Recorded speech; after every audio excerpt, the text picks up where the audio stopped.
Yang ketiga, yang menurut Tony Ryan ini yang saya lakukan, kritik sebagai perlawanan terhadap kapitalisme.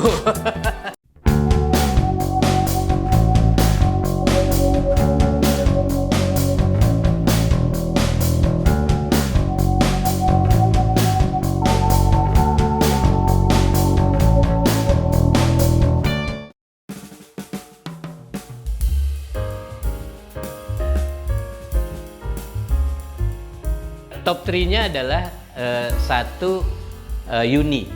Kalau buat saya film terbaik Indonesia tahun 2021. Nomor 2 agak 11-12 gitu ya. Seperti Dendam, Rindu Harus Dibayar Tuntas. Kalau Seperti Dendam itu capaian bentuk yang luar biasa, pada Yuni itu capaian kultural gitu. Jadi saya menempatkan Yuni nomor 1. Nomor 3 Pesantren. Ini film sebetulnya tahun 2019 ya, tapi kemudian tidak beredar di mana-mana. Kemarin di Madani diputar, alhamdulillah, dan langsung masuk top 3 saya. nomor 4 saya mesti lihat nih, kalau nggak salah nomor 4 tuh UNI. Karena sebenarnya itu film tahun lalu, tapi saya melihatnya dan orang masih menempatkannya sebagai film 2021 juga. UNI itu dokumenter, Pesantren itu dokumenter. UNI bisa diakses di bioskop online, jadi memang sangat terbatas sayangnya. Tapi sebenarnya pada dasarnya bisa diakses semua orang. Yang kelima Penyalin Cahaya. Itu saya anggap film yang bagus, tapi ada film lain yang lebih bagus gitu ya.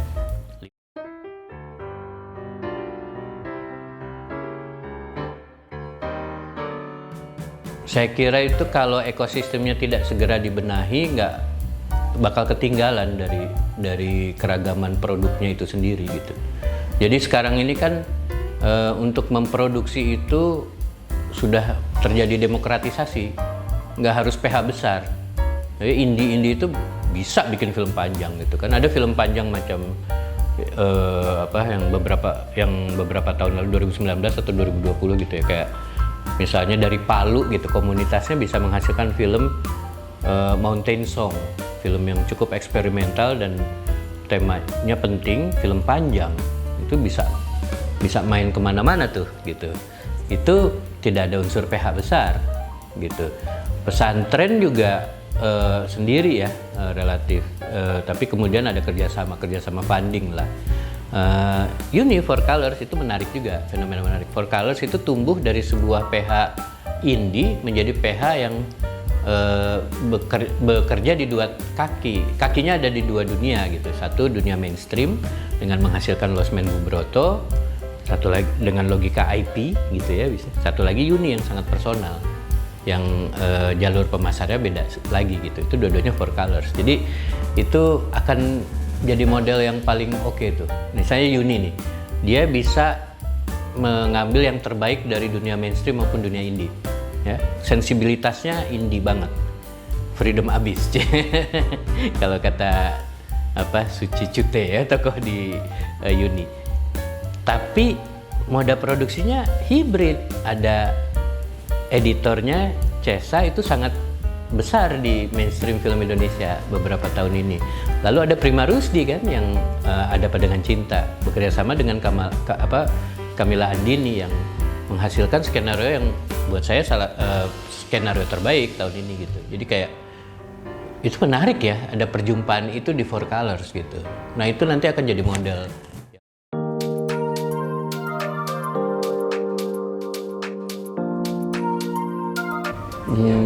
Ada autobiografi kalau nggak salah, Makbul, itu saya sangat menantikan tuh.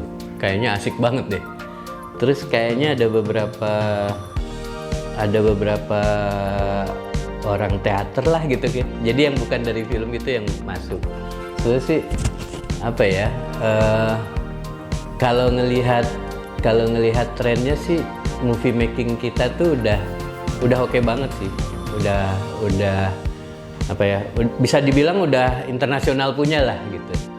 Pemerintah sih yang sebenarnya bisa membangun akses yang sangat besar terhadap itu. Pemerintah juga yang bisa mendorong agar film kayak Uni jadi calon Oscar nggak jadi basa-basi. Dia kan harus tayang 2 minggu di bioskop-bioskop besar yang didatangi oleh kritikus-kritikus terkemuka tingkat nasional di Amerika.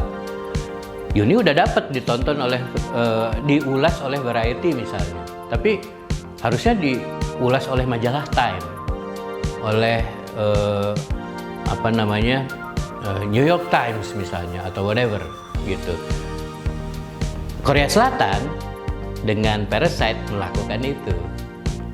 Dia nggak dilepas begitu aja, oh berharap kalau film bagus sih dapat penghargaan, ya nggak gitu. Dunia nggak senaif itu ya.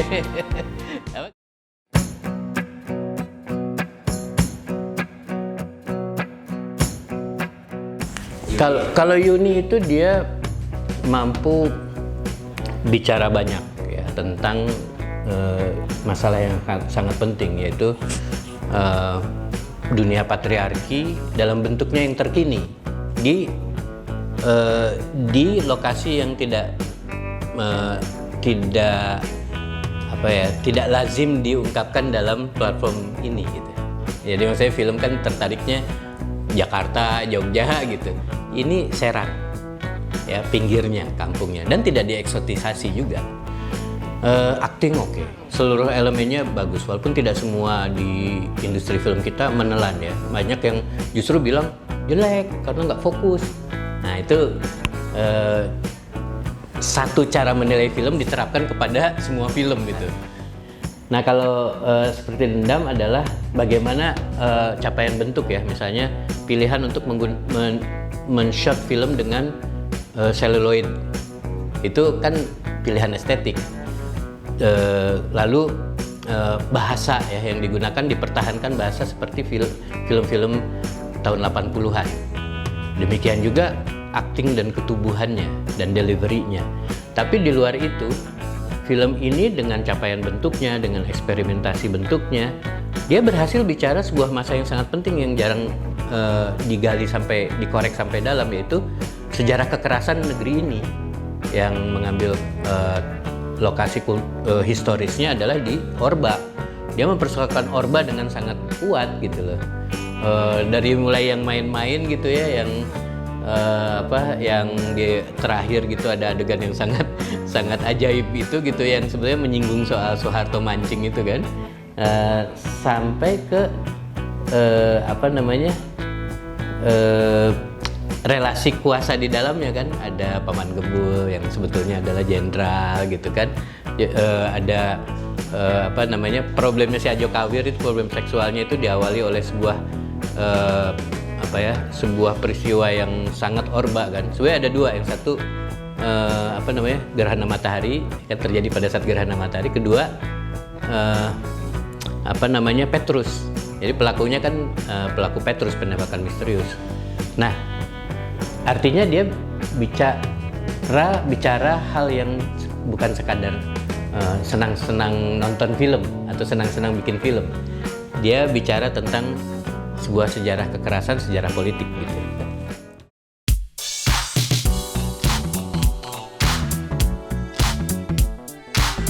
Kritik film di Indonesia sudah sangat beragam. Jadi ada kritikus hore, ya kan, seneng-seneng aja. Ada kritikus akademik, ada kritikus aktivis, gitu kan, dia membangun sesuatu gitu kan. Ada kritikus caper, pokoknya yang disukain banyak orang benci gitu kan, yang dibenci banyak orang suka gitu, itu kan caper. Ada kritikus-kritikus yang kayak gitu, kritik-kritik model kayak gitu. Jadi beragam, dari segi motif juga macam-macam kan, ada yang komersial, ada apa gitu, segala macam eksistensi, atau ada yang memang pengen exercise critical thinking.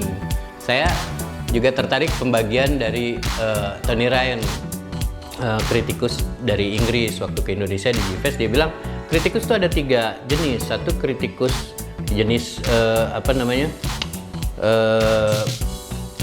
pemandu belanja.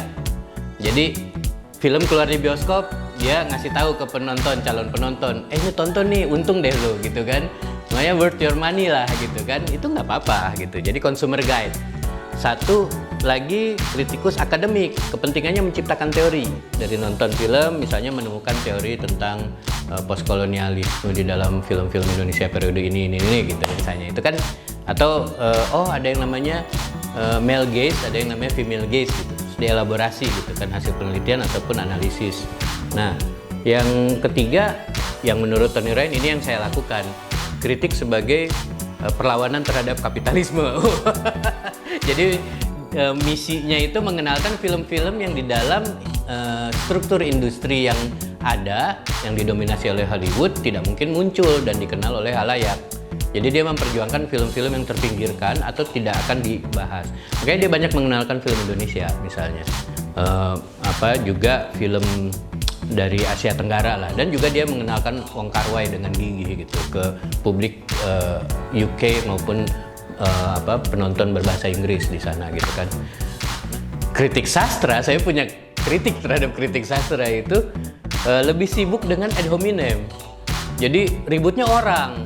Wah, penyair ini merkosa. Wah, penyair ini punya mafia. Wah, dia kasar ya. Wah, dia begana begini begono gitu kan. Jadi sibuk sama orang, bukan sibuk sama gagasan. Gagasannya juga saya lihat-lihat ada sih upaya-upaya. Tapi di beberapa di beberapa kantung sastra yang non pusat gitu ya, tumbuh kegiatan kritik yang sehat. Misalnya di Lombok ada komunitas akar pohon.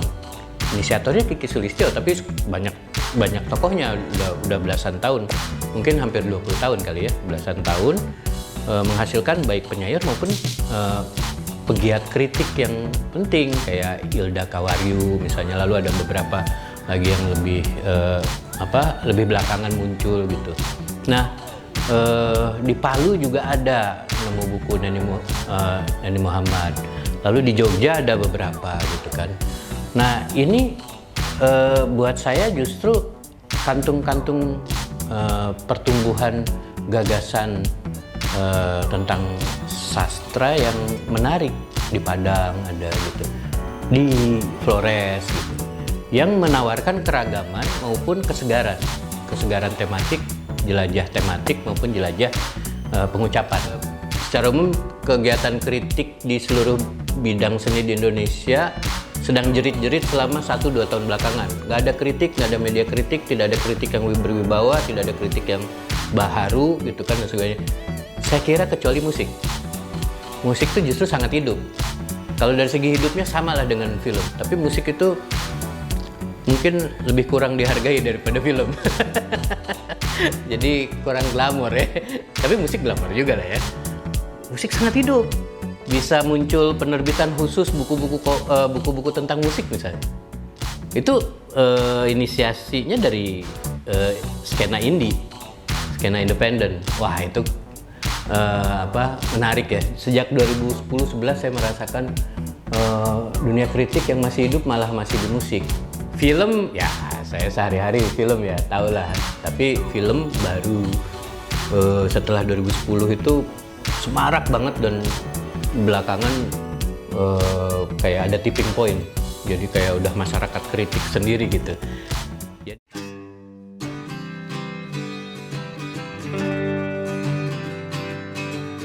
Kita punya batas bawah yang meningkat.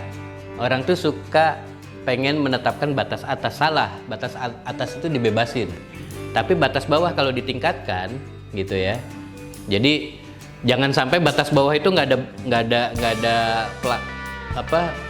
ada plafonnya, sehingga kayak sumur tanpa dasar. Jadi kalau jelek tuh sampai jelek banget, nggak. Kita ada batas jeleknya di sini, di bawah sini jelek aja belum, gitu kan. Ke atas tuh enak tumbuh. Kalau lama-lama batasnya dinaikin. Jadi buat saya ekosistem itu kalaulah ada standarisasi estetik, mutu, profesi, itu mengejar untuk menaikkan batas bawah. Kalau batas bawahnya kita bisa naikin lagi tahun depan, jadi kan nggak random gitu, batas atasnya udah ikut kesundul gitu. Teorinya sih begitu. Jadi harapan saya kita punya kesepakatan ada batas bawah. Jadi udahlah kita sepakat ada film jelek dan ada yang di bawah jelek. Tapi kalau bagus biarin nggak sepakat. Biarin aja ada banyak macam penilaian. Di seluruh dunia sekarang film secara global tahun 2021 sangat menarik, sangat beragam, sampai saya lihat top 10, top 50 film terbaik dunia beragam. Bisa beda-beda banget gitu. Dan ada ratusan media. Nah, kita kan medianya paling blog ya. Terus situs yang pro bono modal dengkul gitu kan. Itu aja kelihatan beragam. Tapi kalau kita lihat, itu kan batas atasnya. Biarin aja batas atas itu sangat tidak tunggal gitu. Tapi batas bawah, mari kita bikin.